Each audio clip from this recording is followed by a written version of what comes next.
Welcome, Lord Vader. Let us show you the improvements we've made to the TIE Advanced. The Emperor is very interested in your progress, Admiral Zarin.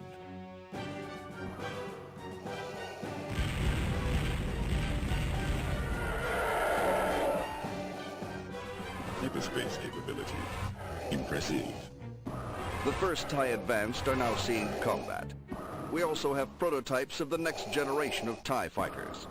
Interesting. The Emperor will want to prototype immediately.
Report on our recent attacks. Admiral Zarin, we have destroyed all the Cedar Fleet Systems factories located in the Omar system. Excellent. The Empire has lost most of its capability to manufacture the TIE Advanced Starfighters. We will continue our destruction of the Emperor's military-industrial centers. Soon he will have nothing but his pitiful force to rely on. Commander Ravine, order our forces to the Outer Rim. From there we will launch new attacks against the Emperor. Yes, sir, Admiral Zarin.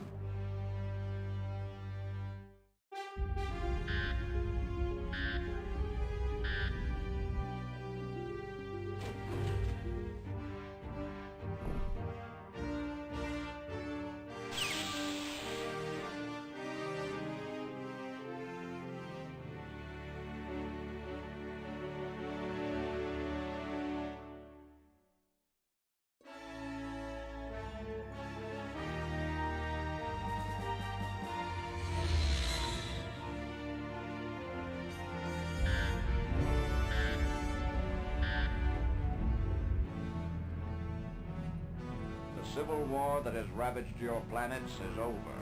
It is time to lay down your arms. Join us to rebuild all that was destroyed in this savage conflict. Even now, the process of repairing your planets has begun.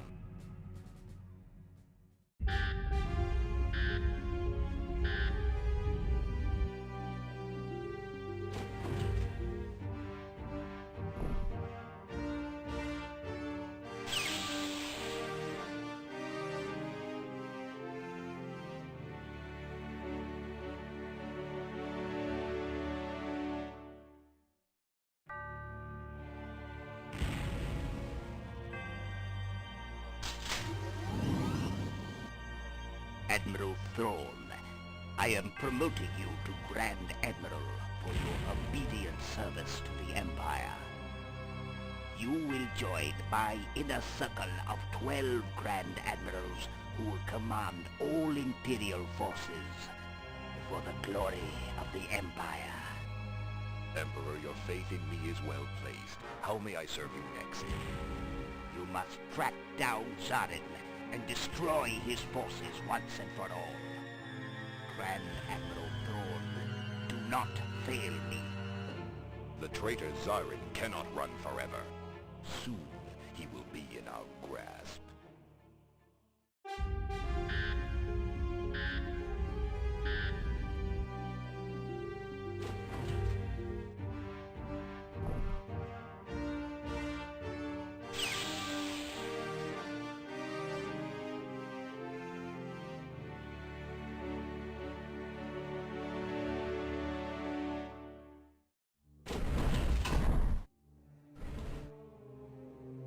Prepare to join the secret order of the Emperor.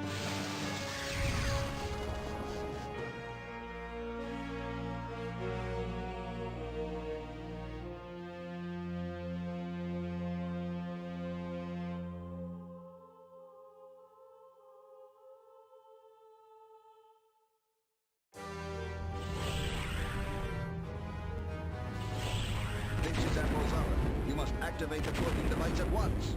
Admiral Zorin, the device was very unstable. I don't know the consequences of using it in hyperspace.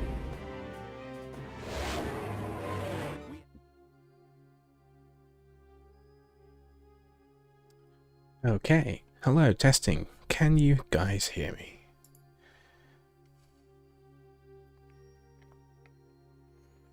It's been a few months since I last did this.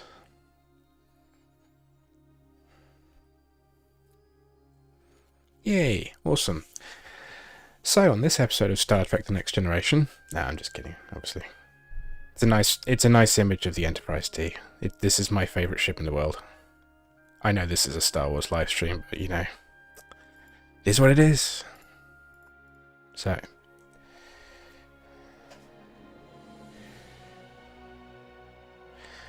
is the background desktop audio too loud? Kind of is for me. Turn that down a bit.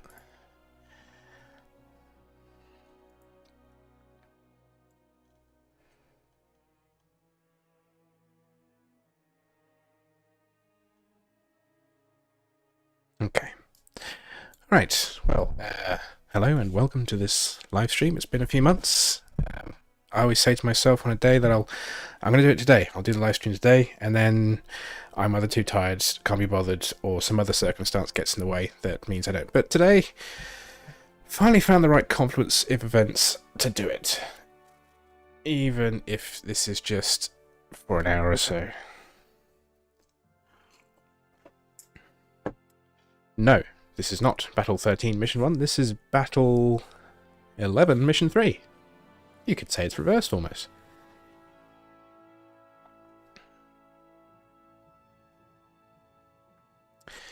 Yes. I've been working on this mission on and off as much as I can for a few days at least, and I'd already done some initial design work and even wrote out the story for it months ago even. And then I came to it a few days ago, and going from the flow of the previous missions, it just wasn't really working. It wasn't gelling right, and I felt it was too similar in a way to the previous mission. So yeah, I scrapped everything I was doing and started afresh, still with the same basic layout of ships that I wanted, but I decided to turn this into a kind of sort of mini boss fight, if you will. The original version of this just basically had you coming into the middle of a furball between Zarin and Thrawn ships, but this time it's going to be a bit more direct and a bit more impacting, I feel, because I've chosen this mission to be your first direct battle with the Glory, which is Zarin's new flagship, the Predator Destroyer Glory, that is, for Reimagined. And this is going to be your fight with it. And yes, that is 3 destroyers versus this 1 destroyer, and it's going to be a slaughter. At least that's the intention. On our side, we're going to be the ones slaughtered.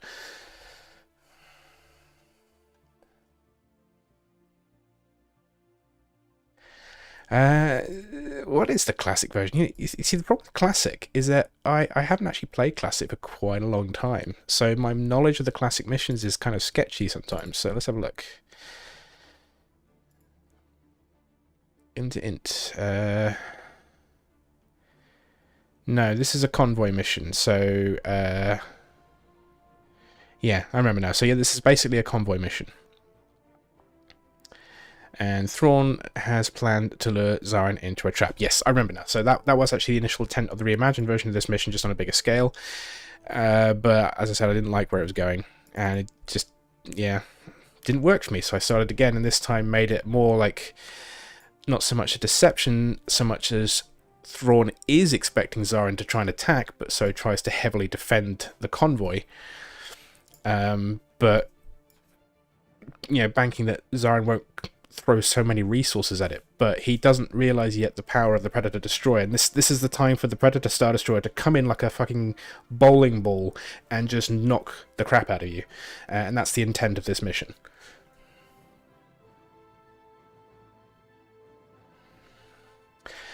So yeah, I haven't actually got very far with the design too much. I've got the initial placements. I've set up initial jump waypoints for the fleet. Thing is, most of this fleet isn't actually going to spawn in the next region, that they're just placeholders. Because it's actually more effort to get these ships to jump to the next region and do what I want them to do than it is to just have new ships arrive when I want them to and have fresh new orders. Although that really depends on the kind of limits that are imposed in the mission. So, as you see, we have a substantially sized Imperial fleet here. We have 2 Imperial 1 class destroyers, a single Victory 2 class destroyer, a escort carrier, 4 Lancer class frigates, a whole half squadron of TIE defenders, and advanced 2 squadrons of gunboats, plus all the TIEs on this. So this is a pretty strong convoy.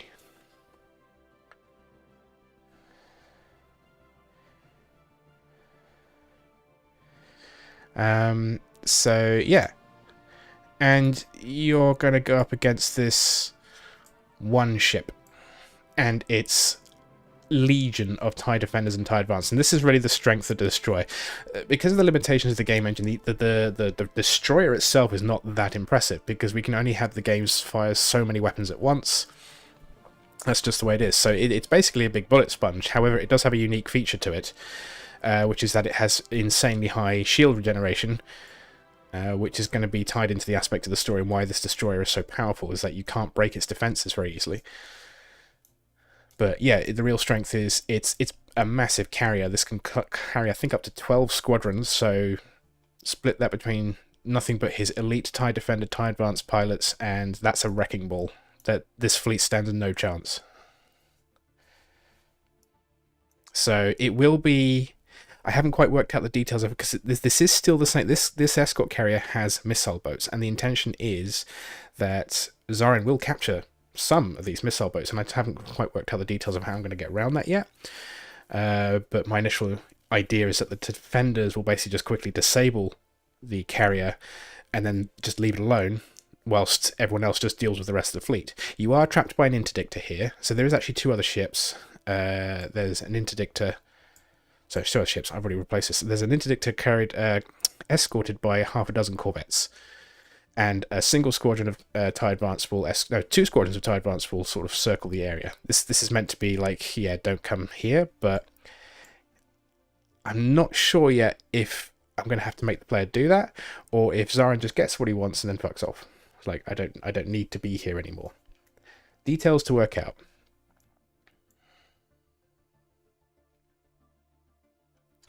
Yeah, well, Mark, I don't want the player, because one of the issues I have with Classic is they put you in the missile boat a lot, and it's fine because, you know, it's a fun ship, but it's insanely overpowered. But it's also an excuse to why you can't have all your friends with you. You need an overpowered ship to deal with all the enemies you have on the field, which is 30 odd ships at most. So I wanted to treat the missile boat as a rare resource, but a resource that's when it's employed properly is absolutely devastating. So yeah, at this point in the story, we've already got access back to TIE Defender technology as far as the Reimagined campaign goes. So we are already starting to produce our own new TIE Defenders and TIE Advanced, but our production capacity is nowhere near what Zarin had or is currently fielding, and is currently continuing to produce, because we haven't found his factories yet.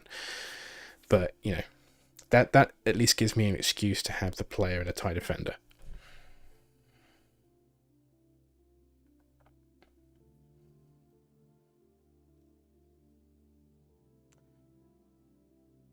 Anyway, I'm rambling a lot. I should actually try and do some mission editing.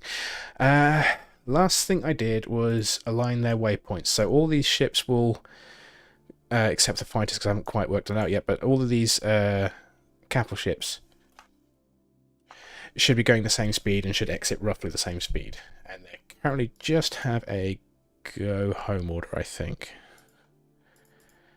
Yeah.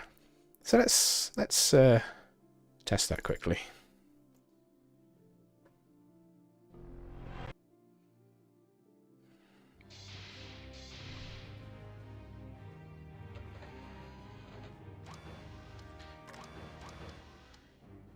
No images yet for Battle 11, 12, or 13. Battle 10 is as far as I got him actually making images. But since they're being remade anyway for high definition, that's not a problem. Anyway, this is the mission. off we go. Now I'm running the 1.3.4 beta, which has some improvements to the game, including loading times. My loading times are now significantly less, which is amazing. Yes, Mark, it will. You will be pulled out of hyperspace via an interdictor. Thrawn is anticipating the attack, so he does have heavy reinforcements. At least that's what I'm going to put in the story. But because you're pulled out with an interdictor, it's not, you know, it's going to take time for Thrawn to arrive because he has to locate you first and then jump to you. Whereas this mission was initially like, here are some points. We're going to be back you up all the way in case you need it. I don't know. Just realised actually having the desktop audio play is actually kind of annoying when I'm trying to play the game. Okay.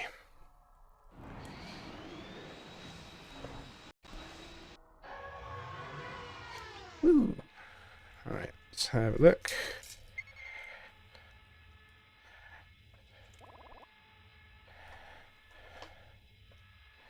Okay, there goes the destroyers. Yep, everything's going. Did anyone get left behind? No. Right. Okay, well that works exactly how I wanted to. Now I just need to have the fighters go in a similar time frame.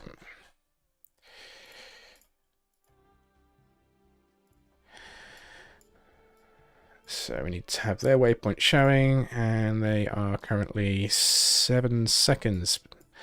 I want this to be about 30 seconds before they enter hyperspace. So I might actually slow them down a little. Maybe? No, we want to have a look at this. Let's set throttles to... Let's have everyone fly at the same speed. Say 100. Let's just say 100 for now.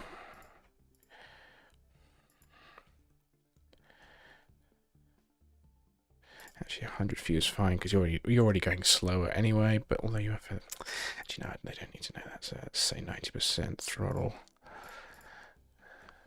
Alright, that's down 20 seconds. So, yeah. I deliberately want the fighters to kind of go just a little bit after. Because I do have a very kind of cinematic idea for jumping out of hyperspace here. Kind of think Return of the Jedi with all the fighters coming in to frame. Why is this not straightening up? Is it just a visual oddity on my side? Yeah, Return of the Jedi style kind of spider swarm with a massive destroyer in your face.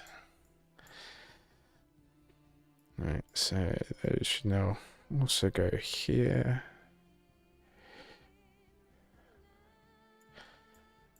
And then we got our own guys down here. Don't want the warrior or the hyper buoy, thank you.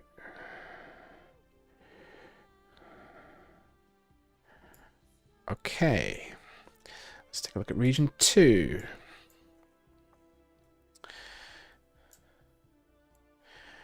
Right, so this is how the battlefield will currently look.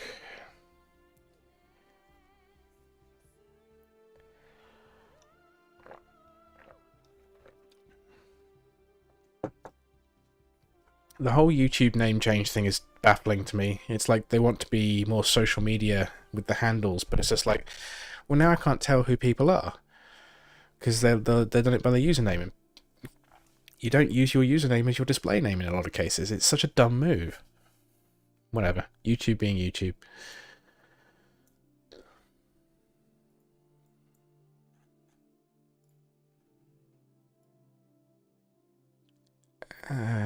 Does that mean you're all pointing that way as the exit? Let's see. No, you're pointing downwards.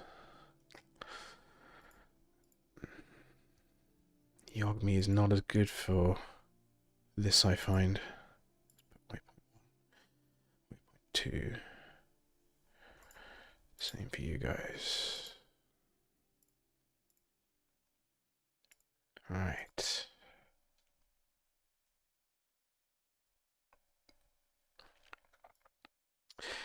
Yeah, it's almost like they don't want you to find out how to do it.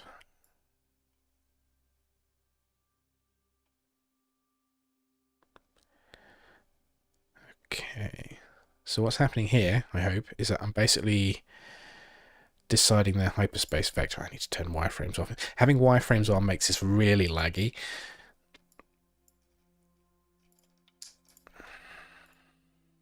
No, don't want to do that. Thank you.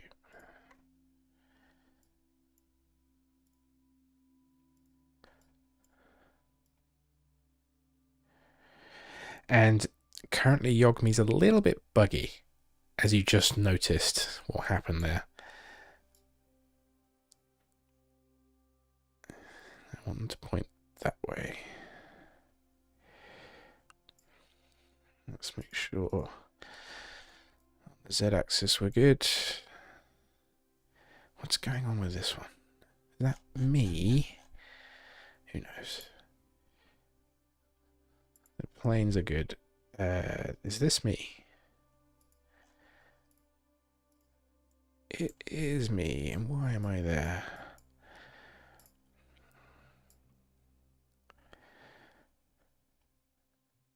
I love that I'm here, of all places, but I think I know why. One of the annoying things is setting up hyperspace region jumps. It's fiddly, it's annoying, it's a little bit broken. This is another reason I don't use the capital ships jumping from hyper region to another. I just simply spawn them in one region, then they despawn there. Then I create a separate group for this region because it's much less of a headache. There's even an issue I found in early design with formations. I use that term loosely. So this formation of ships is fine, hyperspacing from this plane straight up to the next region, it's fine. If you did this at an angle, what would happen is the formation ends up getting mirrored and the ships kind of go out of expected, and it just gets all weirded up. I don't know why it does that, just every ship goes in a reverse position somehow. And it's just a headache. It makes doing the design work of making everything look right in the right position a massive headache, so this is why I tend to do it this way.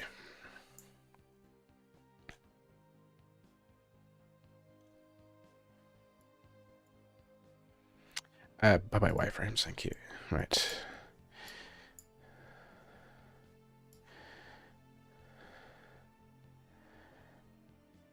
There we go. And then for you, forward. Right.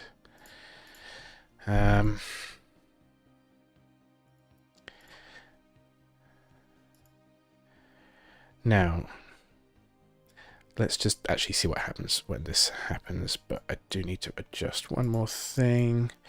Where's the hyperbuoy? Let's move you up here. That should hopefully fix my exit position to be more in formation. Yes, good.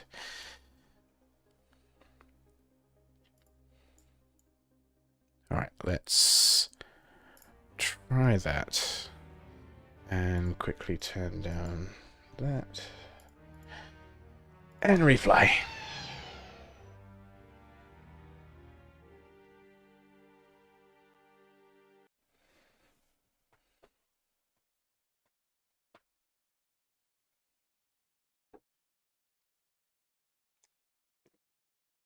Oh, these new loading times are amazing. Instead of me waiting 2 minutes per attempt. Whoa. Okay. Slight positioning needed to be changed there, but anyway.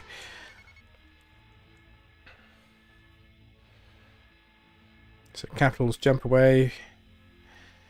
Good. Re-jump. I have not added in the interdiction animation yet to the mission. Oh.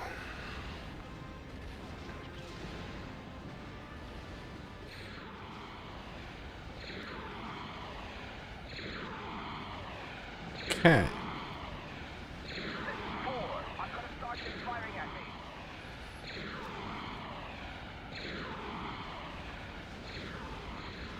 Okay. Alright, well, that's not too bad. I need to fix the jerkiness. So, there's a little bit of jerkiness in my gameplay at the moment because of the new compression method, which makes it much faster to load. But it's the explosion texture files have also been hit, but also that's creating some lag for me. So I might have to undo that. Anyway, that does what it wanted to. That's good. How do I add the interdiction field? It's an INI change you have to make. So let's bring this up here. I have a lot of TFTC versions. And I have to remember to do it every time because I so rarely use the effect, but I always know which mission to go to when I want to use it. And here it is. This is what you have to put into the INI file of the mission in question. So if we do that now, it's that one, isn't it? Oh yes, I was originally going to use a Tector class destroyer for this mission as a mini boss, but yeah, I've already explained why I've decided to use the Predator instead. Anyway, interdiction, it tells you which region you're going to use the interdiction on. So you're coming from region 1, you run the interdiction animation, and the rest is all part of the hook, which is controlled by that animation. These two deliberately change the hyperspace WAVs, so you hear the kind of metal groaning and then the kind of sudden stop with the more boomy effect.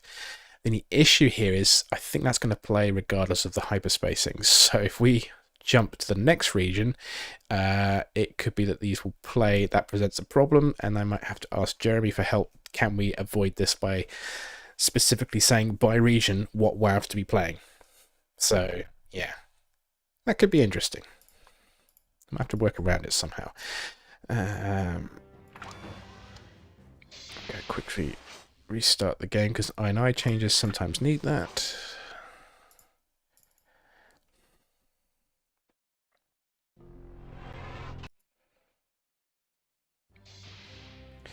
Miko, yes, stupid adult life, I totally understand. Right there with you, brother. Sounds Finnish, by the way. Mikko.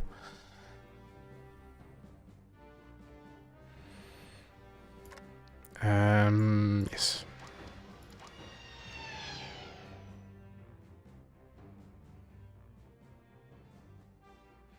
I did reach out to, I used a Guy Signer's official website, and there was a contact form there, and I reached out and said, you know, shot in the dark, would you be interested? Never heard a thing.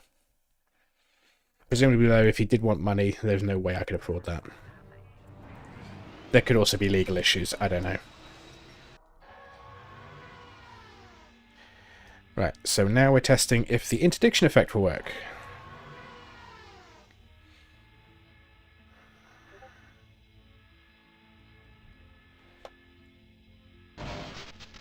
Ow. Yep, there we go. Interdiction effect.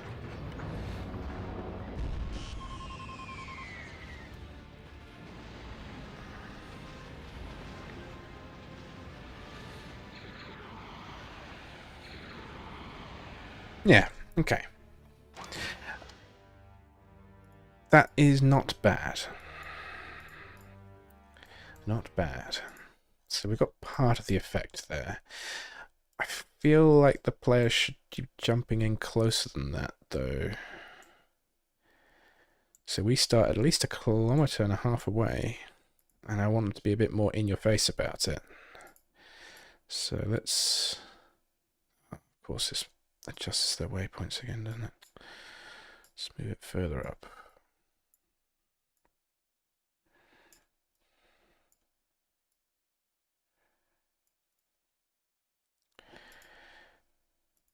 This is what the wireframes are actually useful for, positioning. Because these are rendered directly from the models, this is all to scale. Except the fighter icons, they're just blown up a bit more than normal. But yeah, this means I can get a much better idea of where ships are going to be relative to each other. Where's the hyperbuoy gone? Oh, there goes me. being difficult. You go up there. Alright. Now in region 1, we need to adjust the players here because we're hitting the escort carrier. Let's hide the destroyers because you're in the way. Wonderful thing you can do with this program. Hide things. Alright, so here's us. Here's our waypoints. Let's shift. Oh, no. Oh, one of the Lancer frigates is going up as well, but that's easy. We'll just put you back down there. Excellent. Come on. There we go. Right, so now we're just skimming the top of the escort carrier. That's good.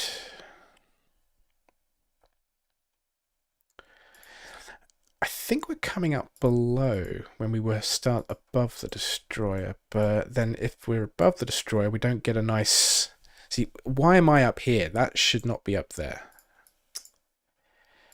You should be down there with your mates. Oh, I have to do it by there.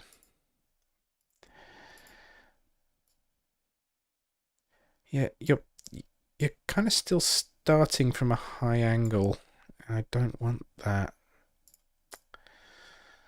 Why?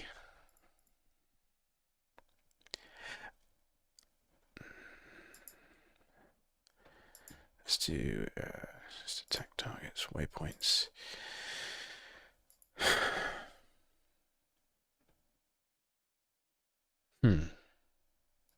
Is that because I'm just above up here?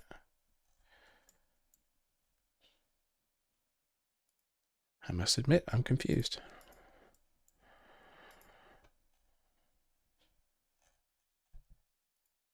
It's the midpoint. What if... Wait.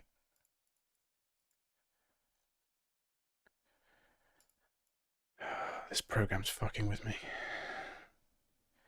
See, now I'm in the correct plane, but it's slightly lower. But also facing the wrong direction, I think. I don't know. No, now I'm there. Oh my god. This is one of the rare occasions I actually switch back to Allied to check, because Allied actually does a better display of this. I need to find it now because I've not used it in ages.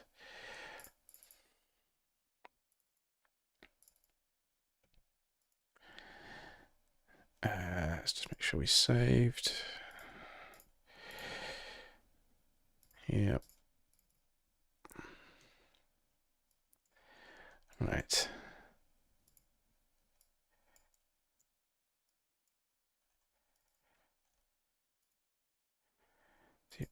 Allied thinks we're all pointing this way, which is bloody marvellous. Never mind then.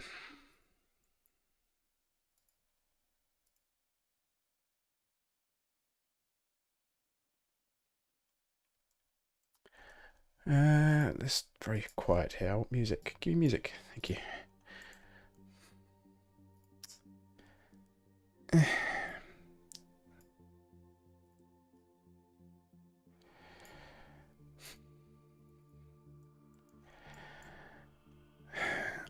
Must be because that's too far forward. What if we put you in the middle?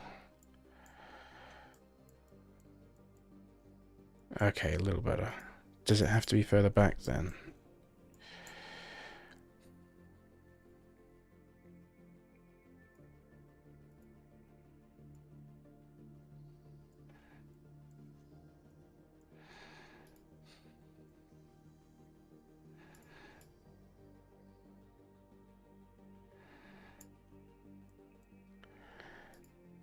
So there. I want to be back further back here, perhaps then. Forgive me for being quiet. I'm just concentrating. Feel free to ask me questions, anything. I will do my best to answer them. As exciting as this stream is. Okay. Let's test that.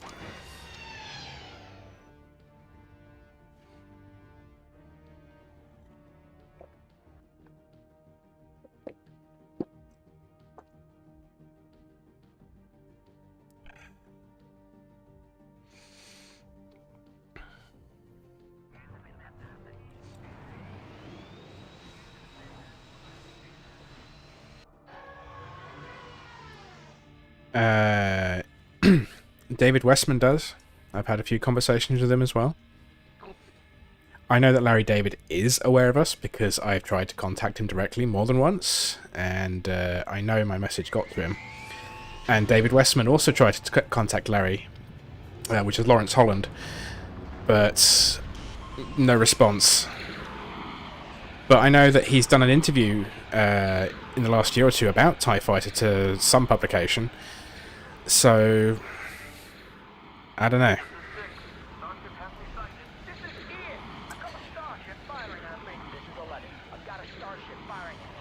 What he thinks of it, whether he likes it, whether he doesn't, I'm guessing he's just staying as far away from it as possible because for legal reasons, because we're interested in the engine, and he might be the only one who has actually the original source code of the engine, and that's why we were trying to get in contact with him to see if there was any possibility. But yeah, it's a dead end, so. As for David Westman, yeah, he loves what we're doing. He retweets our stuff. He's bigged us up. It's yeah, nice chat from the few chats I've had with him, and it's nice to have the praise of the original creator of something like this. Yeah, very nice, very nice. He's nice. Okay, so you TIE Advanced are really quite close, aren't you? To be fair, I didn't define your distances that early. Let's bring you back a bit, because we do want to be in your face.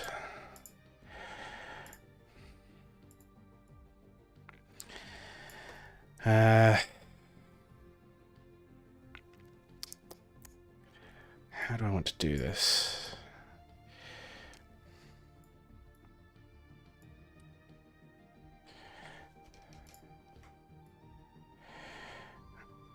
Do we want this? And then we'll have these guys be a direct counter.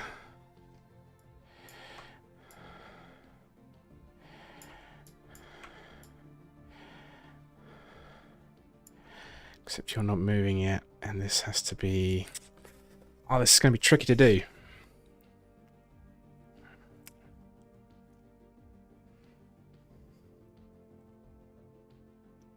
Hello, Paul Weaver. Hello, RK.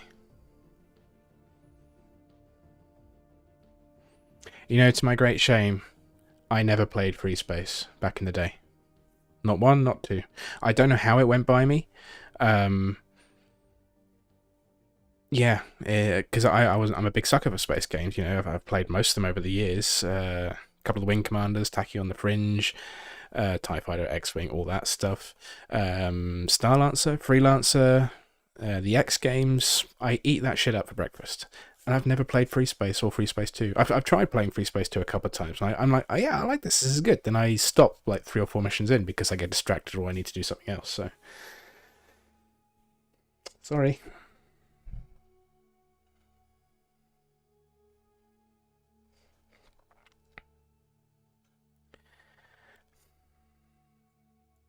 We want to do this. We're the ones that jump in. So we have to do this based on who jumps in, and we want this to happen. Okay. Defenders go for these. I go for these.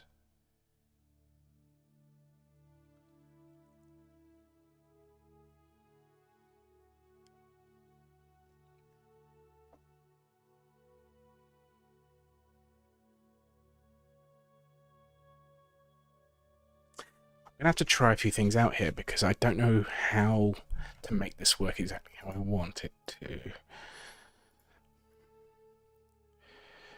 But let's try it with a single group to begin with. So Tau. Let's say Tau.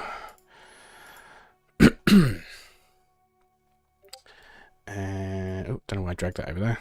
Tau. We're going to need to... I think we'll do it by global units, won't we? Yeah, that's the best way to do it for now. Alright, Tau. And this is flight group ZG, and that's 27. So, Tau, you're going to attack targets from global unit 7. This is all the way down here for some reason. Okay. And then ZG will do the same, but it will be the Tau group instead, and that's Global Unit 2. Attack targets. Okay. Did that do it? Okay, good. You've got missiles. I'm undecided on chaff. Actually, no, I think we'll give the gunboats chaff as well. Because this is going to be a bit of a slaughter fest, and I don't know how this is going to go yet. As much as I've got in my head how I want this mission to be like, I don't know how it's actually going to play. No, Paul, I have ray tracing turned off because my machine doesn't handle it very well. I've only got a 1063 gig and a 2nd Gen i7. It's very old. I need you to have missiles. We'll leave the chaff out. But hopefully in 2 weeks I will finally be buying a new computer. I haven't bought a new computer for, well, since my 2nd Gen i7, of course. I've upgraded my graphics card from time to time as I've needed to, but that's usually because of failure rather than anything else. A necessity, if you will. But now I've saved about 4,000 euros, and I'm hoping to buy a top tier system with that in a couple of weeks. So, yeah, a 4090. That's what I'm hoping for anyway. So 100% a flight group. No, I would prefer to be a bit more generic than that. Any of must have arrived in region midpoint 2. What will I do with the count run? Keep it as a spare for now. May use it as a small server, but at the moment I'm just content to keep it as a spare, just in case there's any issues with the new one. And it could be useful for testing TFTC, to be honest, on an older system. Right now it's actually kind of useful that I'm limited by older technology, so it helps me to understand better by when I do mission design what might be too much. You know, if I have a 4090, then nothing's going to be really too much for me probably, but I have to take into account that everyone has a wide variety of different systems. Most of us have maybe mid-tier systems at best, rather than high or top tier. Right, so let's see how that works. I'm actually going to need to be in this region though to see how it works. This is a bit I actually hate doing, but let's start us in region 2. And then we'll see how this works. Might have to try this a couple of times. So I am trying to go for a very specific visual effect here of when you jump in, you'll see that this bad boy is already kind of engaging your Victory Destroyer, and then you're just immediately assaulted by 4 squadrons of TIE defenders in advance, with the Destroyer launching even more. Yeah, so it's just going to be, oh, what the fuck, take a base faction. So that's what I'm going for here, but to have that kind of visual impact where everything attacks you at the right time, synchronized together, is going to take a lot of effort. And I also have to factor in the player trying to break that by doing something unexpected, thus not triggering what I want to trigger. This is what actually takes a lot of time in making these missions. It's just the tedium of getting something right just because I want it visually to look good. As well as play good, of course.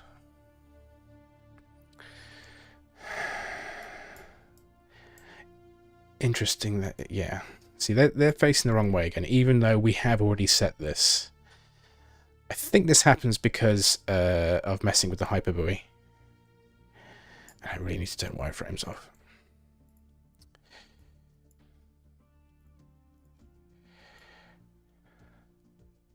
See, it snaps back. It's buggy. And now it's not even following my cursor. That's fun. It's fine. All I needed to do is to be there. Perfect. Right. Save. I should be in region 2, so I will get to see what happens when these groups jump in.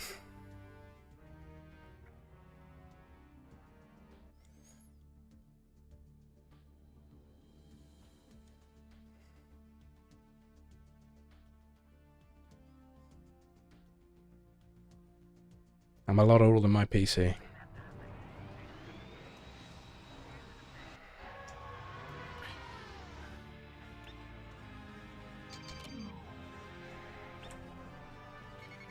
Right, so... Alright. Hey, Stellaris music combined with TIE Fighter music. Gotta love it.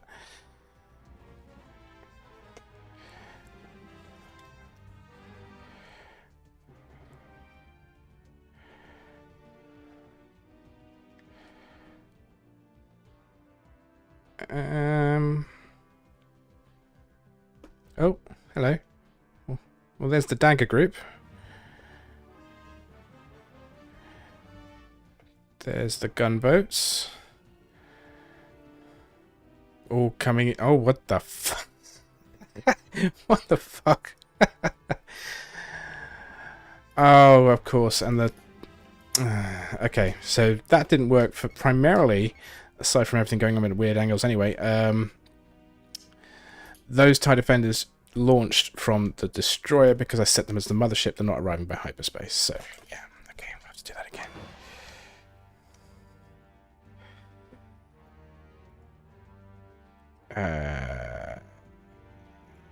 This one. Hyperspace, please. Thank you.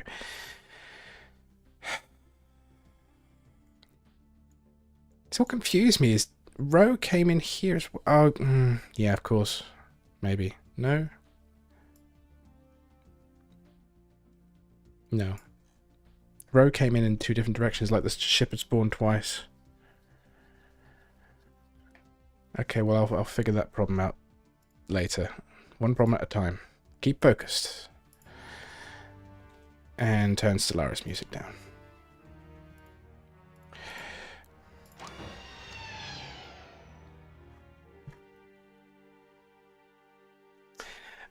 You mean Ota King? I spoke to him a couple months ago. He assured me that hopefully later in the year, now being later in the year, that he would continue on it. The thing is, the guy is fully booked with actual work he's paid for to do, whereas we're just a freebie project. Nice camera angle. So he's promised it will come. When it will come, I have no idea, but let's see.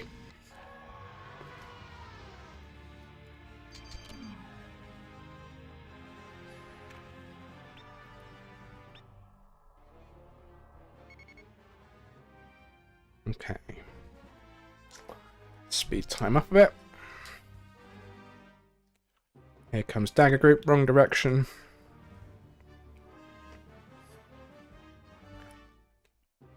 Okay, so there's a group of rows just coming in right with Tau. The other rows just... yeah, I don't know what's happening there. But hey! That looks like... that they successfully ambushed each other at the same time.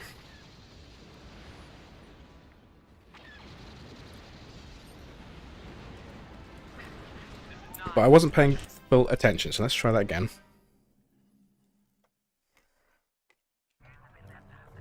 Well, a chaotic mess is kind of the point of a battle. It is a chaotic mess. The trick in that chaos is to make it all make sense.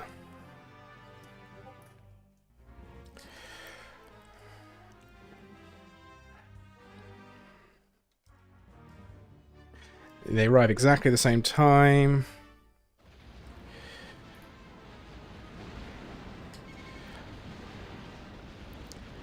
And you're attacking TIE intercept.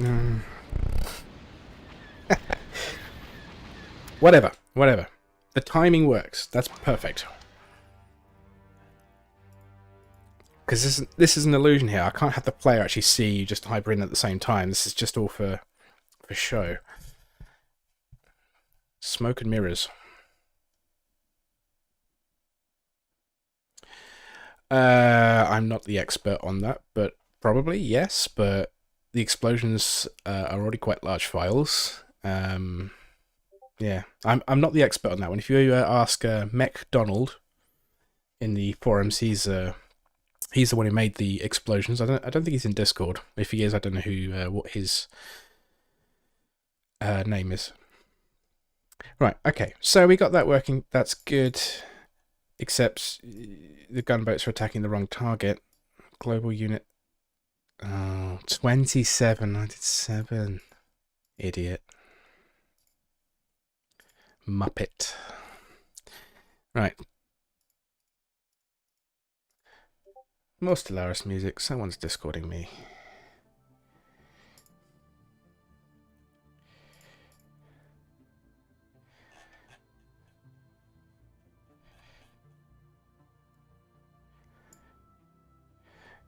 Okay.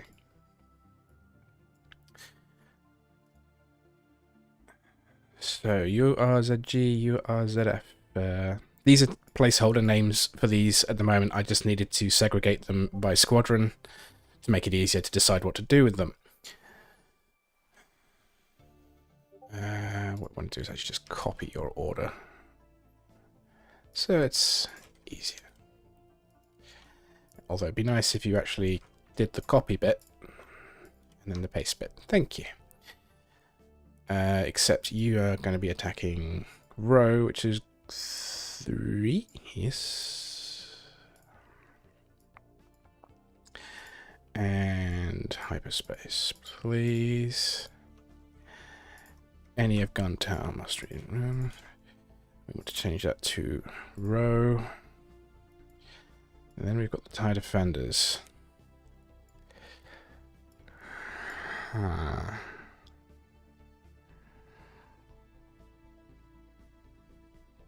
Okay.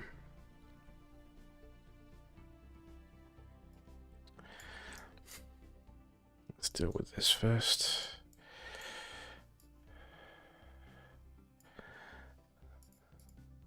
This will probably fix the issues with them jumping as they are.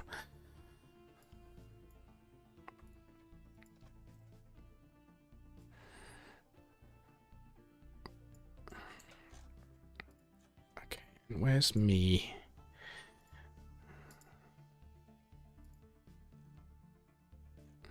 Okay, I'm over there. Fine. Let's put me back to start 1.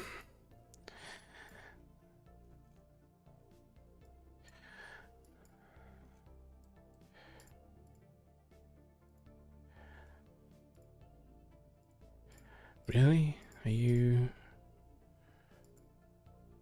Oh dear, what did I just do?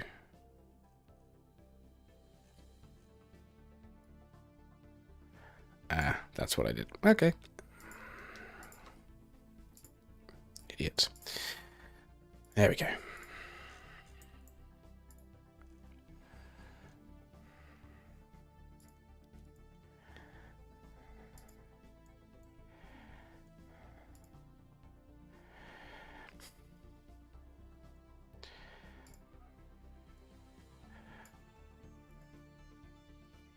Yeah, it's moving the hyperbuoy that causes it to go all screwy sometimes. Or not remember where I'd previously... See? It's all screwy. Let's reload the map. Where is it? There you are.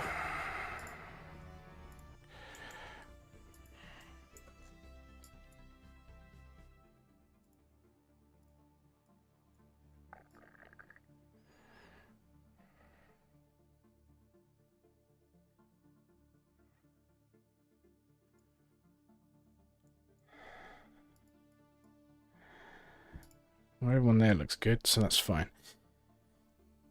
So I just need to do the defenders now.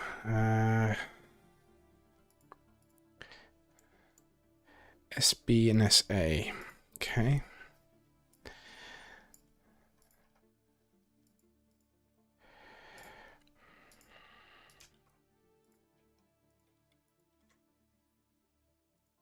Hyperspace. Any of flight group dagger. Well, I guess it doesn't matter since they're individuals, isn't it? Let's do global unit 1 instead. Must have arrived in midpoint 2. Okay, good. You have orders to attack global unit 1. Now this I might have to mix up a bit because the AI might just all target the first craft they can, which is overwhelming, and I want this to be a bit more even. So yeah, instead of that, I might just put preferences instead.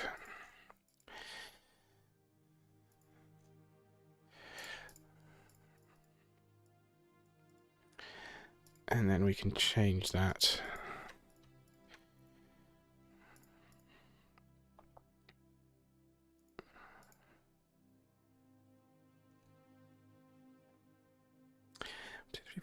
Are we missing a defender? We are. There's supposed to be 6 TIE defenders. Well, bugger. Well, just add one in, I guess.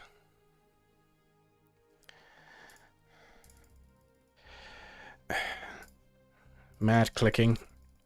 Get this to the top of the tree, because you can't just move to top.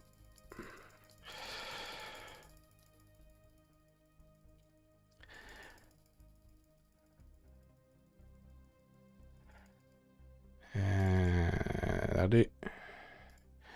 But now I need to get the duplicate in a different position on the map, because of course I do.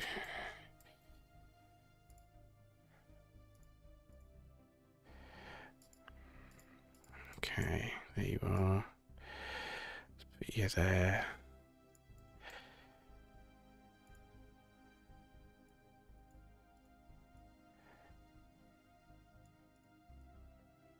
Cool.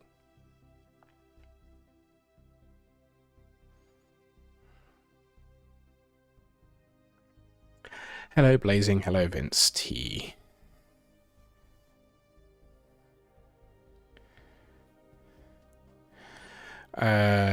Drag and drop what exactly? Oh, you mean the list? No, I haven't. I haven't bugged him for a while, actually. I probably should. I don't know what he's up to lately with the progress list, because Random Starfighter also contributes to this as well. So... Right, so we have the extra defender now. Good. Now let's continue with our ordering. So you do that. You go... Yeah, there we go. That's better.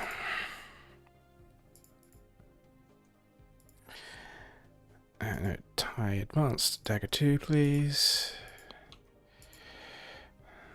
Dagger 3. Dagger 4. You'll actually be daggers 7 to 12, based on unit numbering. I hope. If not, I'm going to have to do that manually. Alright, and we'll do the same here.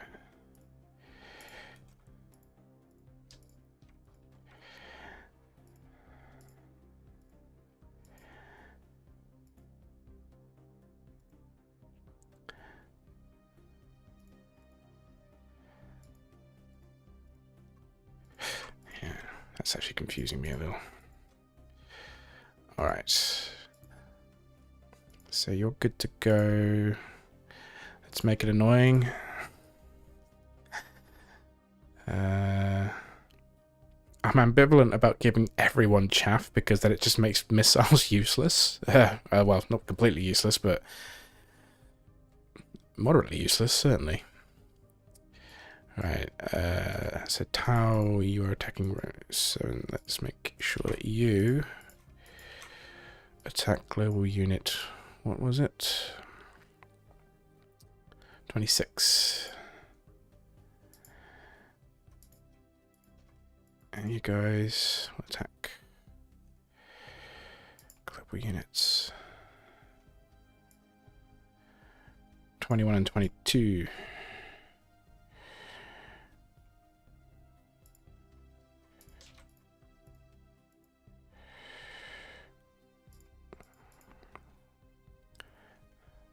And then we'll just mix that up.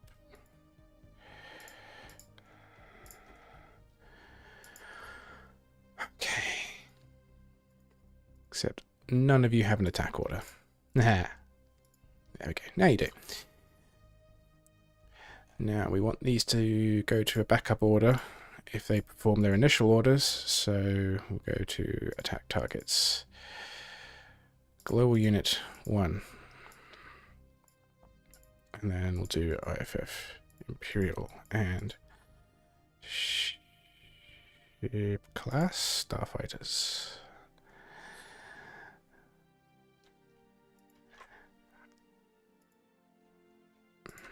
Do that the same for these. Except remove global unit 1 maybe.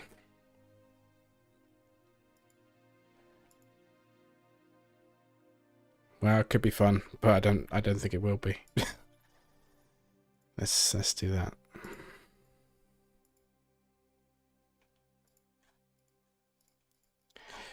All right. Stage set. Let's see what happens.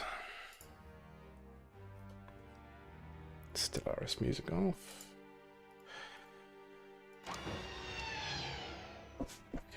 Yeah, some of them probably will have chaff.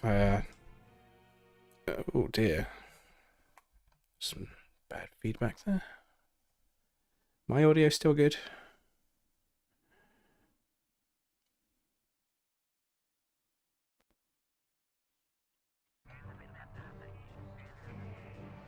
Sounds alright. Okay. Oh, there we go. I've got some weird feedback going. Yeah. My audio's gone all funny. I'm guessing it's coming through on the stream as well. It sounds like my Windows audio is a bit fucked.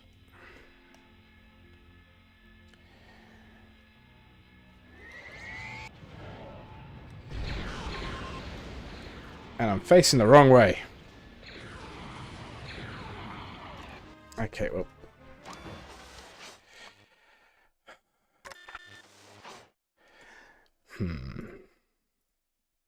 Let me just switch my...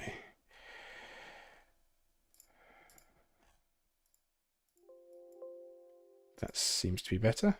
Weird. Okay. Annoyingly, I'm facing the wrong way, which means it's yeah. God, this is tedious. Yeah, I am facing the wrong way. Everyone's facing the right way, but I'm not.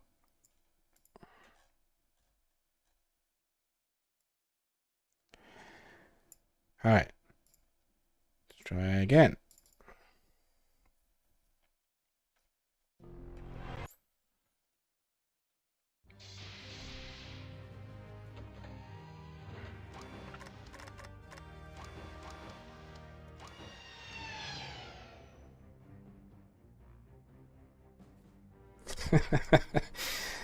Reverse hyperspacing.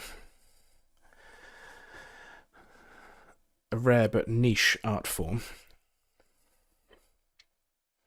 Do a handbrake turn out of hyperspace. Go.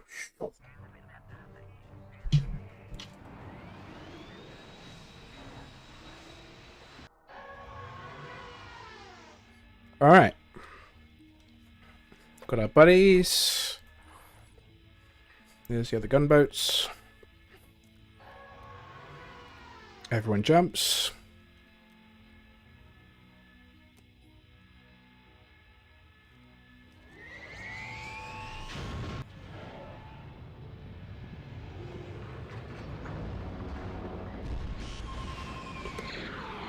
Why am I facing the wrong fucking way again?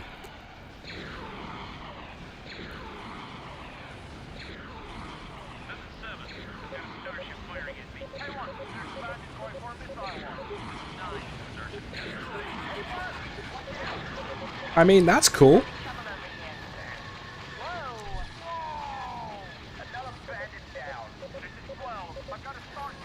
They're not really firing at each other too much, but okay. Okay. Alright. Good.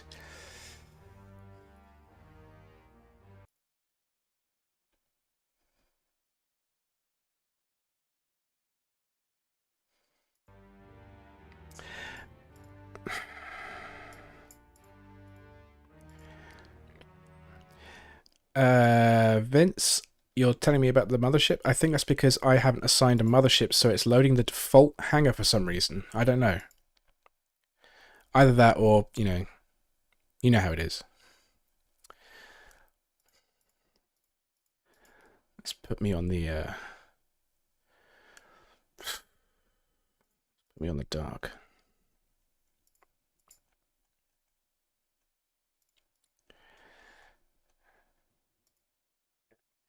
We'll see if this fixes it. You can tell me if it does or not. What else needs fixing? Okay, I'm still coming in arsewards sides. Is arsewards? Is that a term? I don't think so. Yeah, it's down there again. Why? Why do you hate me? I don't want to be hated. I want to be go forth. Go forth into battle.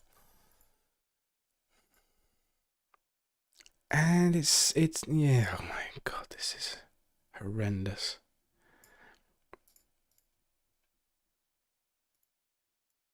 It shifts it every time I save it.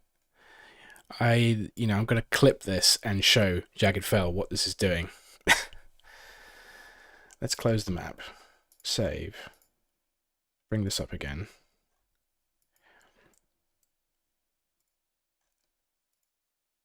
So I'm down there. What if I do that? You know what, let's close the program entirely. Relaunch.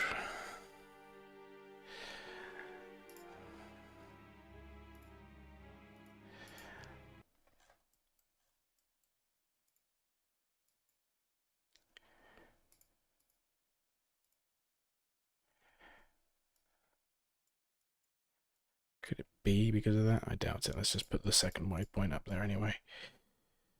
Now I'm over here for some reason.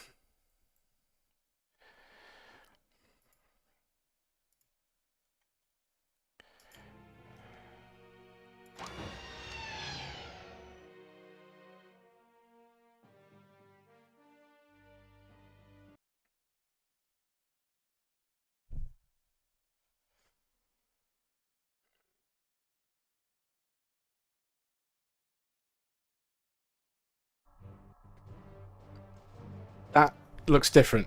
Is that different, Vince?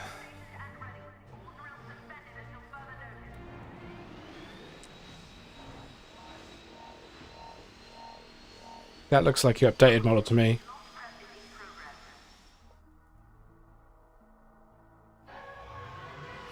See? It all worked out in the end.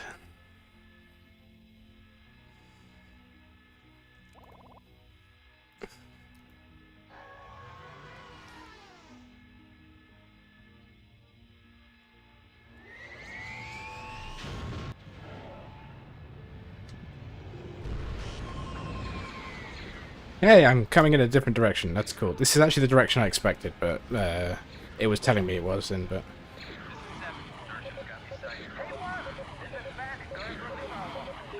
Okay. The current issue now is the timings. I mean, regardless of which way I'm actually coming out of hyperspace right now. Do I have a second order? I do, and it's to attack targets. I don't need the order. I don't think it's affecting me, but...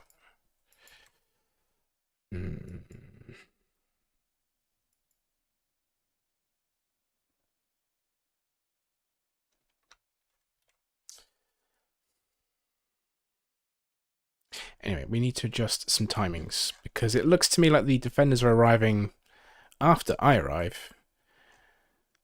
So maybe pull me back a bit.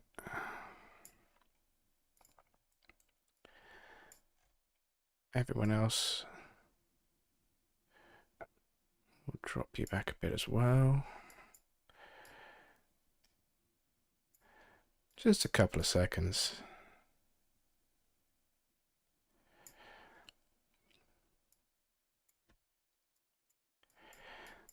Let's get all the destroyers and starships and shift them down to...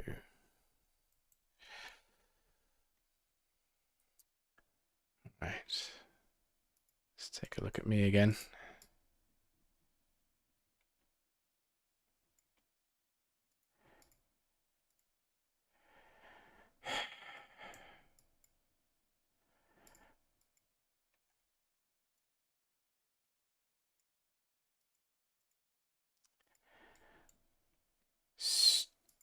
this thing.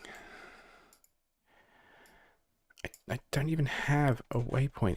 This dagger exit. Oh, they're all called daggers. Oh, that's helpful, isn't it? Where is my waypoint?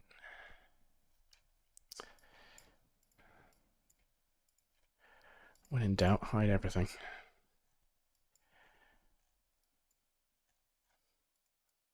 Apparently I don't have... This is a fucking nightmare. Alright, there is actually a second thing here, but is that sitting on top of me? Where are you?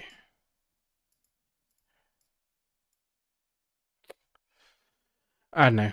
I don't know.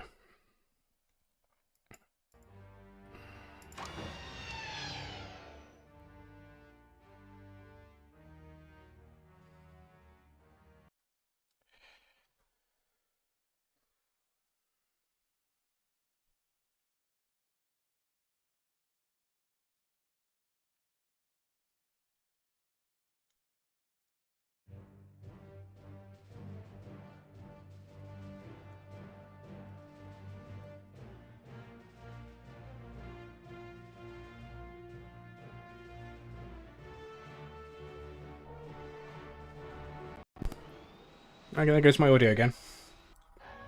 Hello, LM of the Coast.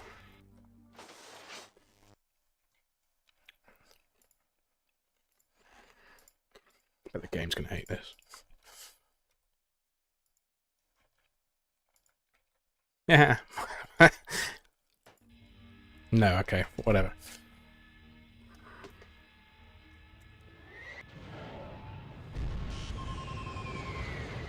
Hey, I'm facing the right direction.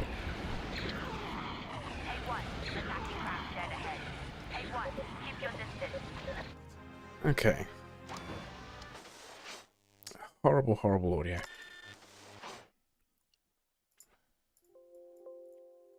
Something funky going on with my audio today. Alright. This is Battle 11 Mission 3 Reimagined.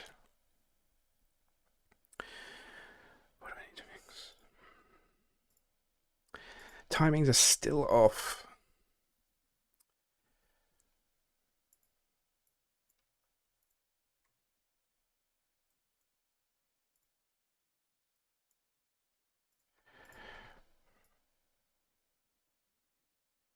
Let's bring this down a little bit more.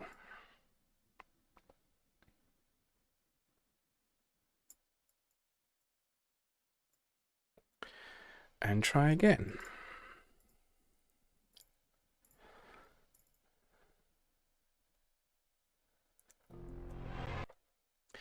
I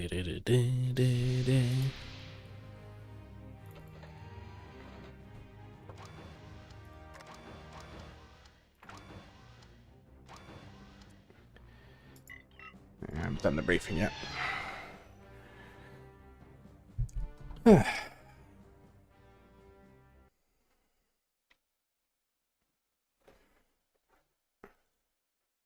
have a new starship on my desk since I last did this, see? USS Defiant. Broke its stand already though, so it's just sitting here now.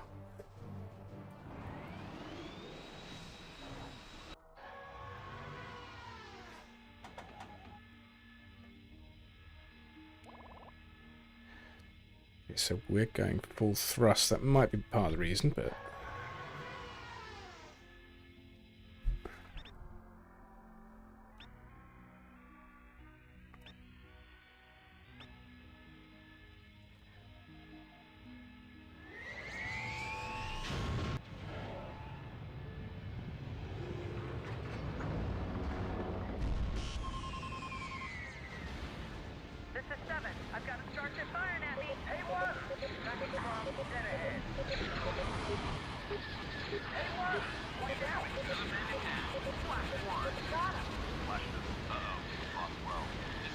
Yeah, look at that.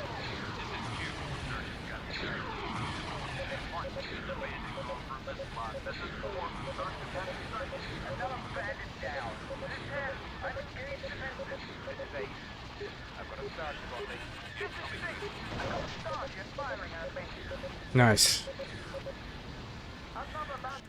Let's take another look at that. This is what I'm aiming for. It needs refining, but yeah, we're getting to where I want it to be now. The main issue right now is I'm going too fast.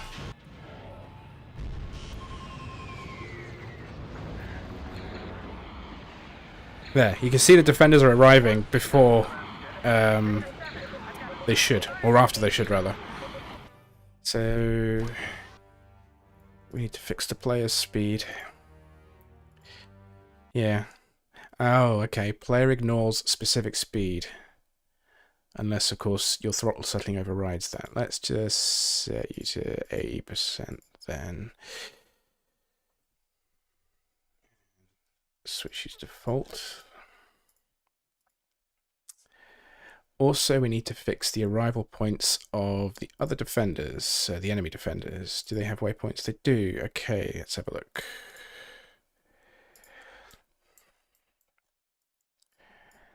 Yeah, they're all arriving over here. We don't want that. We need to get some conformity going on here.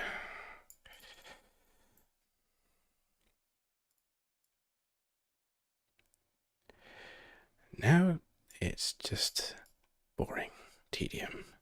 Let's put the music back on. This will take a couple of minutes. Or, you know, more.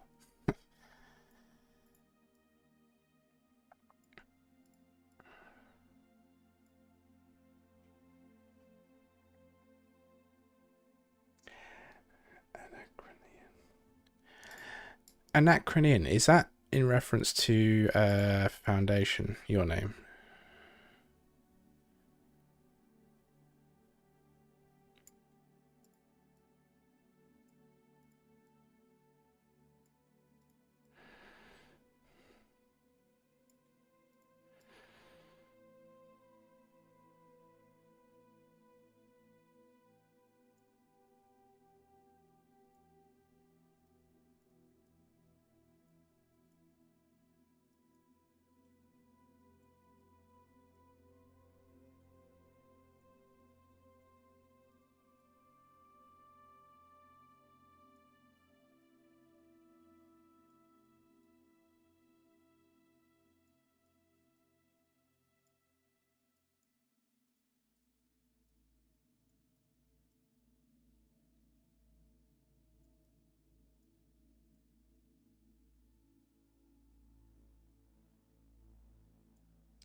You're set.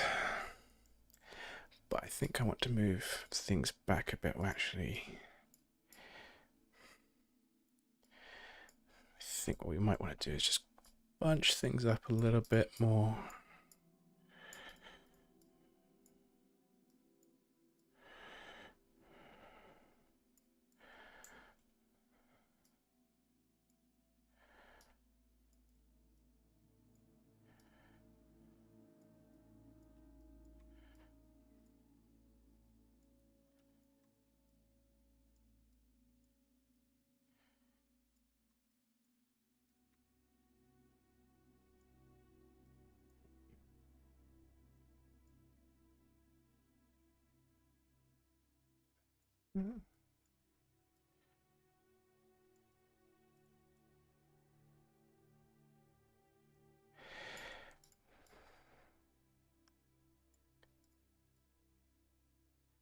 Okay.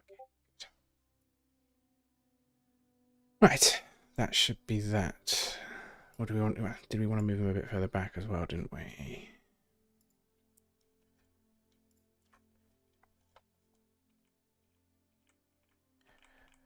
At least the advanced a bit further back. I'm thinking maybe the defender's a bit further forward.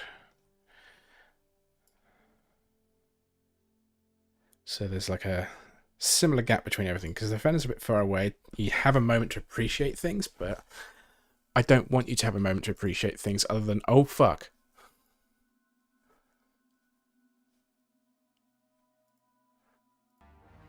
Alright, let's try that.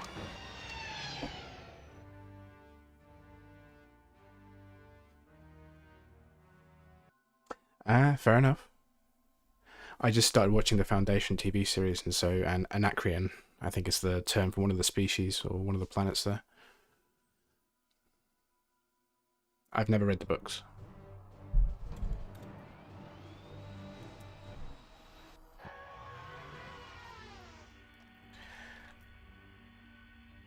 Alright, I seem to be at a better speed. Of course, players can override that speed, so we still have to think about that. But everyone is buggering off. I need to adjust the timing of the starships, but I'm not worried about that right now because they don't matter. Because they spawn, they're already spawned.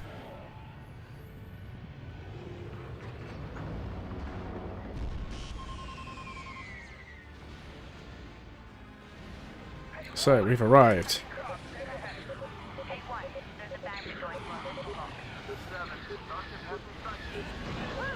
Oh, laggy.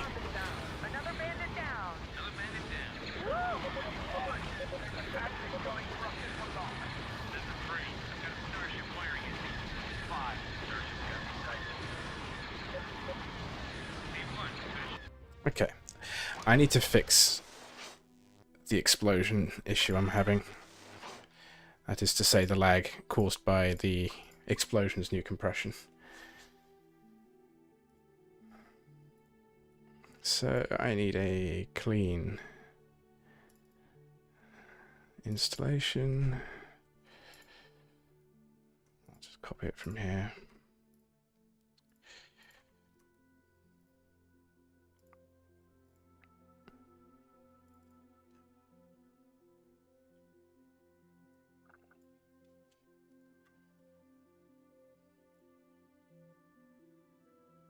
Okay.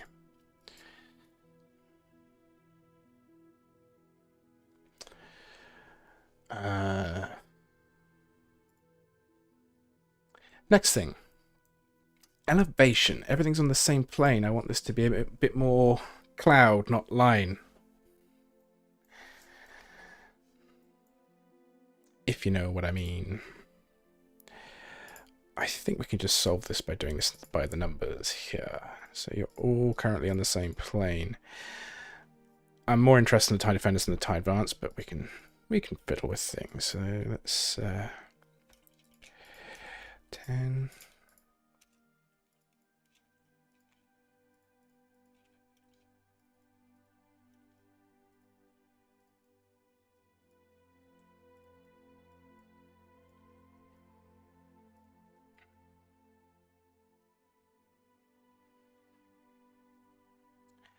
These numbers might be too small, but it might also be bigger than you think it is.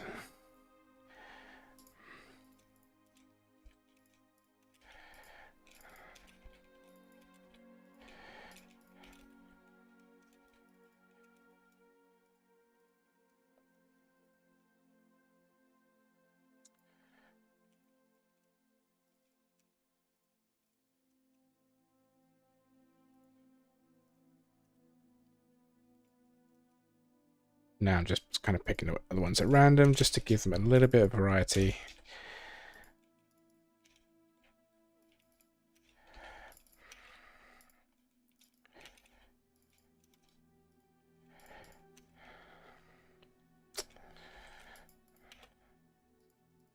All right, that should help there. Let's have another look. Yes, Brett, I do the voice of the Reimagined briefing officer. So all the briefings you hear is my voice. I also do 2 of the Wingman sets. One of them pretty well, one of them not so well. And a handful of other in-flight voices as well. Just random stuff. For Classic, it's all the original actors from the original game.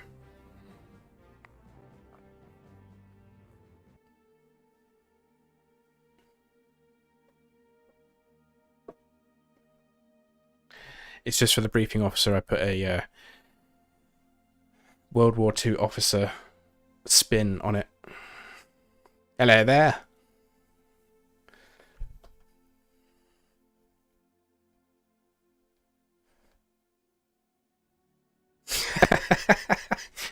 Why would my stream be on in your class and audibly even?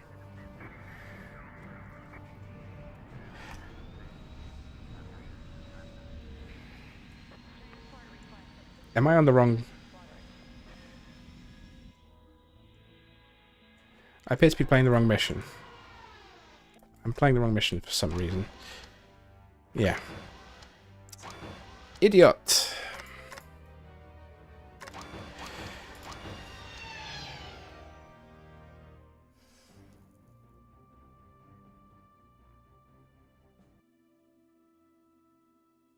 Yeah, I don't swear often. I only swear sparingly. But it makes it have more impact when you do. At least some of the time. Yeah, that's Battle 11 Mission 5. Which I've already kind of streamed some design work for many months ago.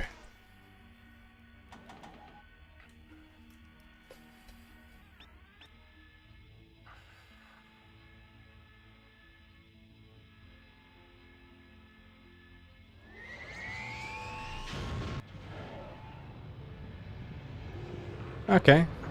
Did they seem interested in the TIE fighter at all? Okay, who's firing red lasers?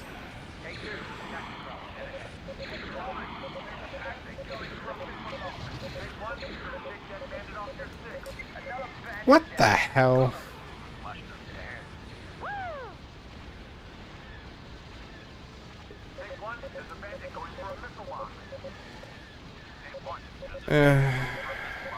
They weren't firing red lasers before.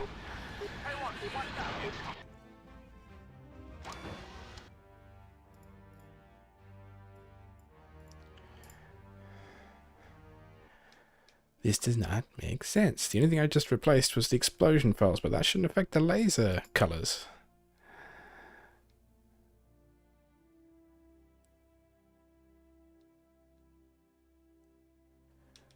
Whatever, it's not important right now. It'll be fixed at a later date.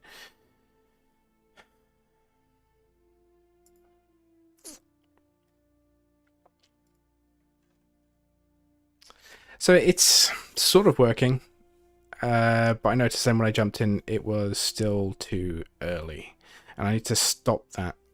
The only way to stop that would be to put the player further away, even if they bombed it at top speed. But it's still going to be a way to ruin the illusion. So I think the only way I might have to redo this is,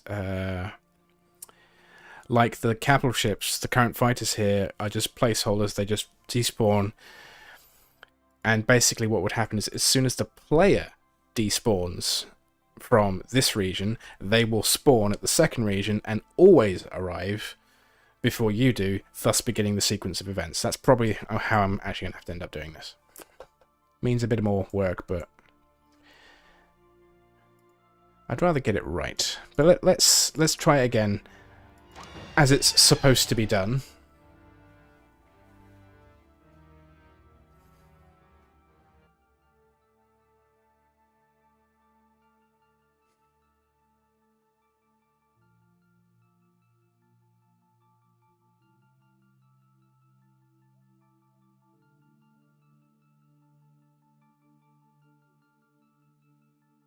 Oh, crash.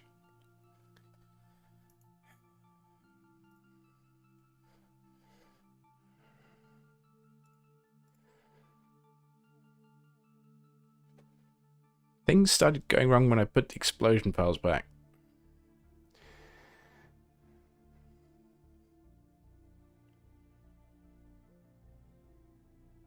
Well, glad that they like the trailer, Galen. Hook 32. Okay, so that is actually the compression. Fuck. Why would it... I can't answer that question, I guess. I do need the latest D-draw though, so I haven't done that yet. I know that BlueMax has released a new version.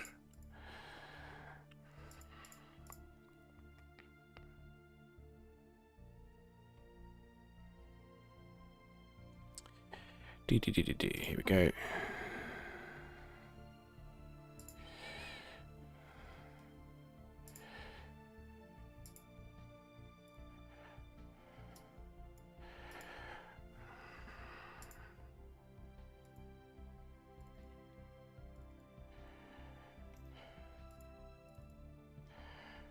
So we need the DLL files. Let's just get all the DLL files.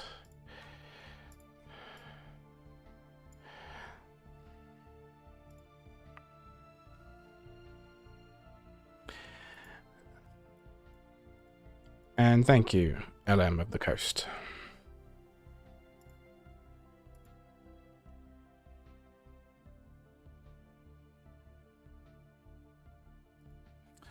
Alright, well, let's try again and see what happens.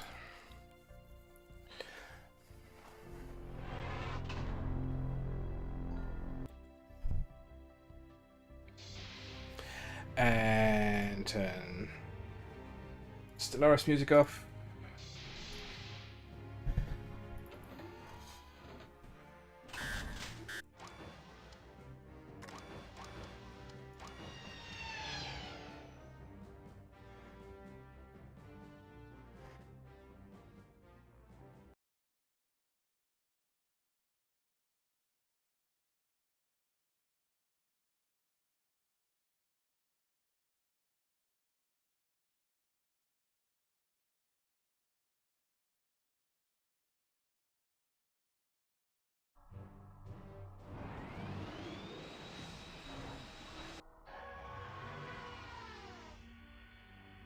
Speedy time.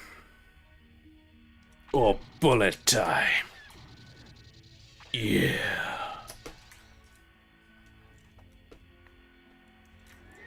Impromptu Keanu Reeves impersonation.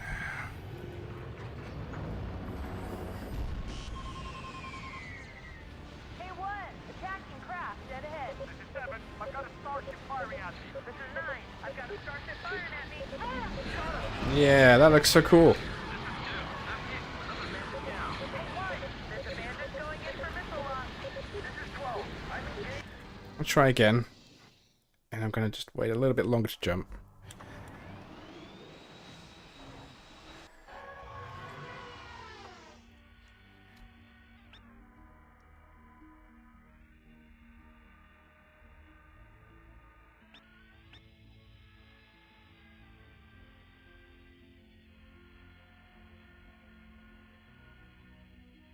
Off you go, my pretties.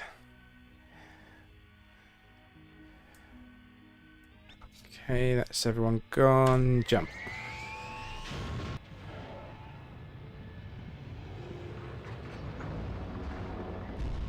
This is 7, I've got a starship firing at me. Hey, 1, there's a bandit going for a missile launch.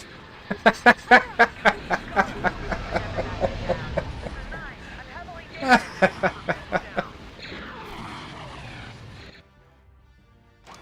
It's the unexpected things in life which make it worth living sometimes.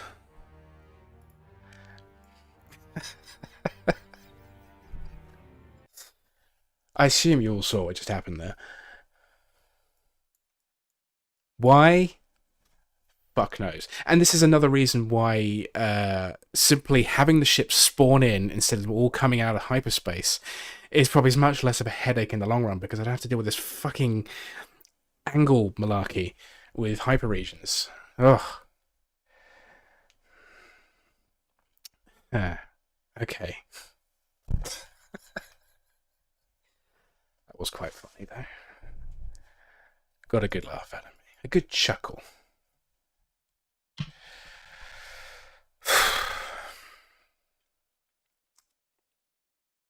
Alright.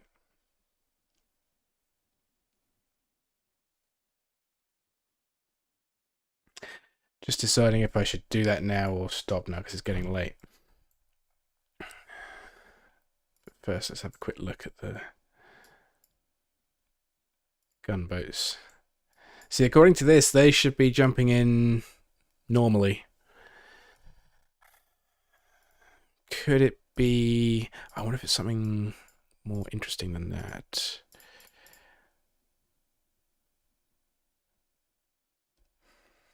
No, it can't be that, could it? Let's set that to 15, see what happens.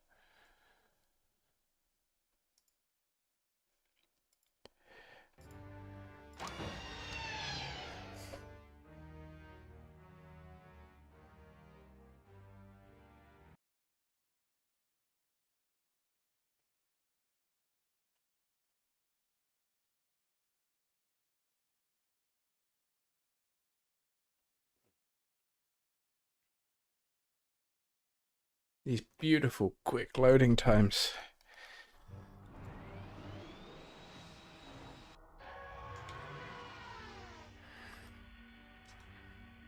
Speedy, speedy, speedy, speedy, speedy. Everyone's gone. Jump.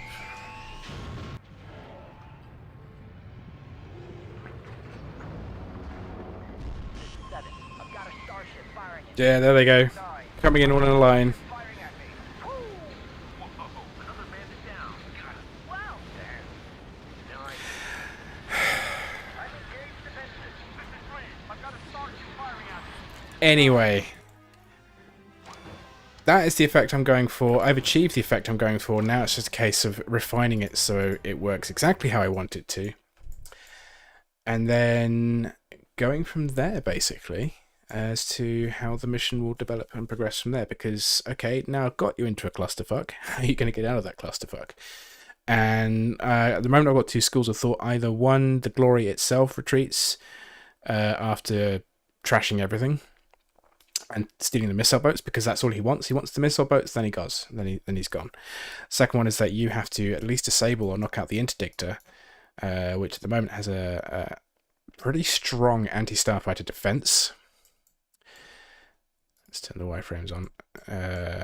Yeah, 6 corvettes, the Interdictor, 2 squadrons of TIE Advanced.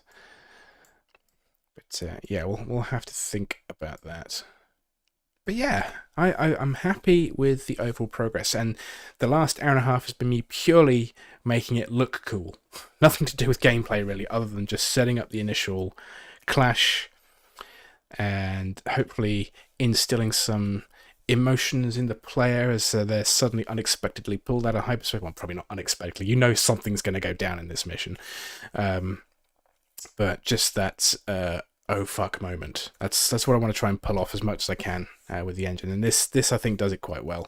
It will showcase the power of the glory for the first time, like its real strengths, and how even though we are numerically superior and in theory have 3 destroyers, we're simply completely outclassed here, and it'll just be a new tidbit of information for Thrawn to understand in his long-term goal of defeating Zarin. That's the idea behind it.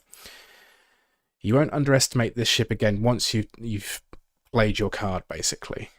And the question would be here: has Zarin played it too soon because of his desperation to get his hands on the missile boat or any advantage that secures his victory, or was this a good play? So, one thing I will show you quickly though before I go is what the high definition version of the Concourse screens look like, except I have to warn you, it's laggy as hell because my system's old and there's not really... I don't know if this can be fixed or will be fixed in the long term, or if we just have to basically disable animations, because I think it's dependent on your computer speed. So when I get my new computer, this might not even be a problem for me anymore. But on my old system, as you will soon see, this is quite severe. So if we do end up turning off animations, I think we should probably have it so that you can turn them on by default, but if it's too much, turn them off and the screens will still function normally. Yeah, I should probably stop this version of the game before I try and start another version of the game.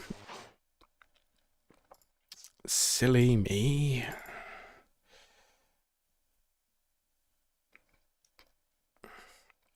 Also, the loading times between each screen is much longer.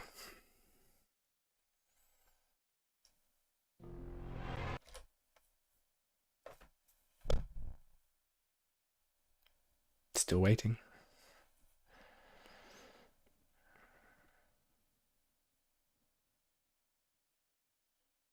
Still waiting. There we go. So you can see down here it is actually animating. That's animating fairly fine. That's normal. Stormtrooper turning 7. Now open the door. It's a little laggy. It's fine. But once more animations start throwing in here, it really shows how laggy it can get. Let's see if I can trigger that.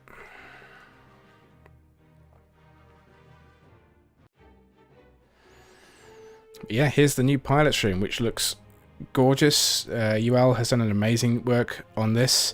Ignore the pixelated Wampa thing. That's not supposed to be there, obviously, but as for most of the rest of it, So look at our medals. Yeah, got some high def medals. You'll have a high def tattooed arm here eventually. The only thing I'm not too sure about is the green tint on the entire room. I think it kind of makes some of the detail, like you know, the color on these posters or the detail in the fighters maybe not look as good, because this flag at the moment I don't think it's supposed to be there, or if it is, it looks rather out of place given the lighting. But yeah, it looks great though. Other than that, and it's great work. But let's see if we can trigger another animation. Another idea here is because this room is actually used for missions in Vanilla X-Wing Alliance. If you're doing family missions, we were thinking of maybe putting the Secret Order guy in the room when it's time for that, if we could do that. I don't know if we can or not, but I thought that might be a cool way to have that sort of interaction with him to a limited degree. But anyway, here you go. We've got a mouse droid and someone walking by, and you can see it's starting to struggle a bit more. So, whilst it's not terribly bad, it's not something I would feel comfortable putting on for a lot of players. We've got an Interdictor going by here now. It's nice. Let's look at some of the other rooms. Yeah, what you think you'll find is that most of these character models are from Jedi Outcast. So here we have the new looking sim room, which actually makes a bit more sense than the current room, which is just a rack full of TIE fighters. We actually have actual simulator pods. And this is the coolest aspect. Let's run this. Let's get the animation opening, and then you get this cool little cutscene once it switches.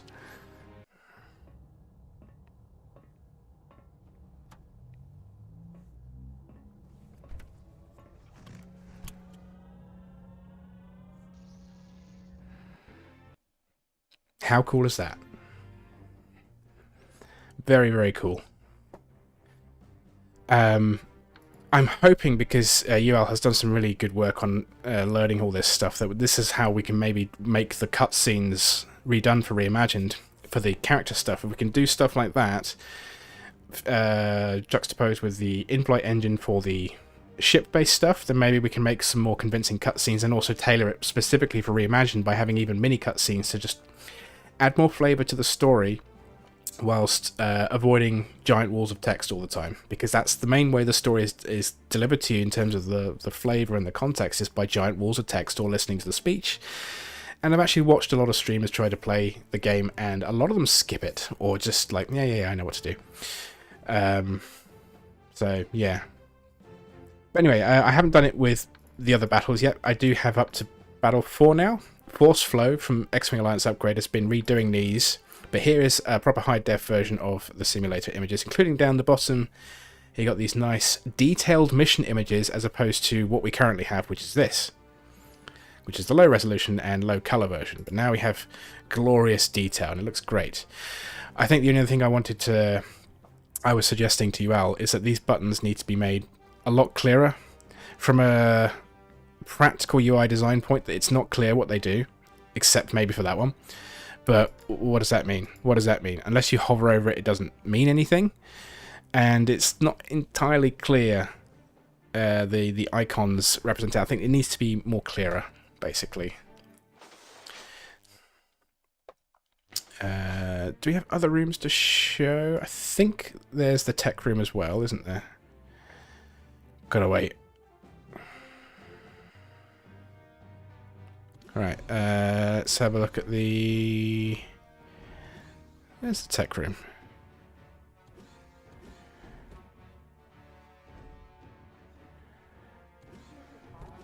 Flight simulator, proving grounds. Oh, okay, it's here. Shows how much I go into the tech room, doesn't it?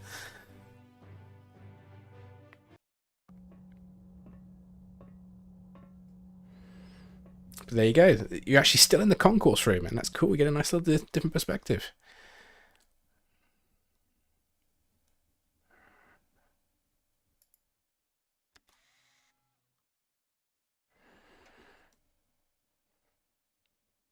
Cool. La da da da. And is this going to work for the briefing room? I'm not sure. Let's have a look. because he's done one for the briefing room as well. I just don't know if I have it for this version. Yeah, okay. What I'm going to do is create a new pilot. And I'll show you the briefing version, because there is one, and it puts my own animations that I did for each mission overlaid with this new version.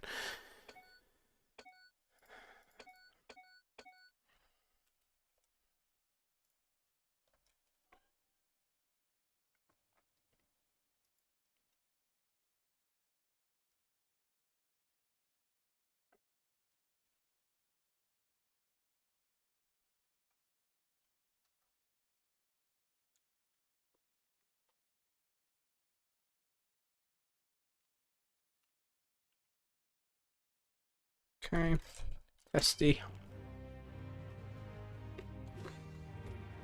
See how this goes. You can see the Sky Strike Academy visual in the background. The flags. So you're actually in a proper briefing room. You've got pilots moving, sitting down. We can vary this on a mission-to-mission basis, I think. So you might have Thrawn standing in the room, or you might have different pilots. Welcome, pilots, to the Imperial Navy Starfighter training. I think this spinning logo I did for 1.2 or 1.3 will need to be redone as well, because you can see it's not perfect in its animation. And you can shut up. We can also see we've got higher, clearer fonts. I did not mean to press the escape button. And the briefings are also higher definition. Next, you will learn to well, they should be. That one isn't. Never mind. But anyway, it's all looking bloody marvellous. It's just not playable very much on my system. I mean, it's playable, but it's just it takes so long to go between screen to screen. But for my general working with the mod, it's not good, which is why I'm using the older version, because I can just go click, click, click, click, click, and get to where I need to be. I don't want to wait 2 minutes just to get to flying the mission, if I can help it. Cool. Right, I am going to call it a day there, I think. You can look at the beautiful Enterprise D again.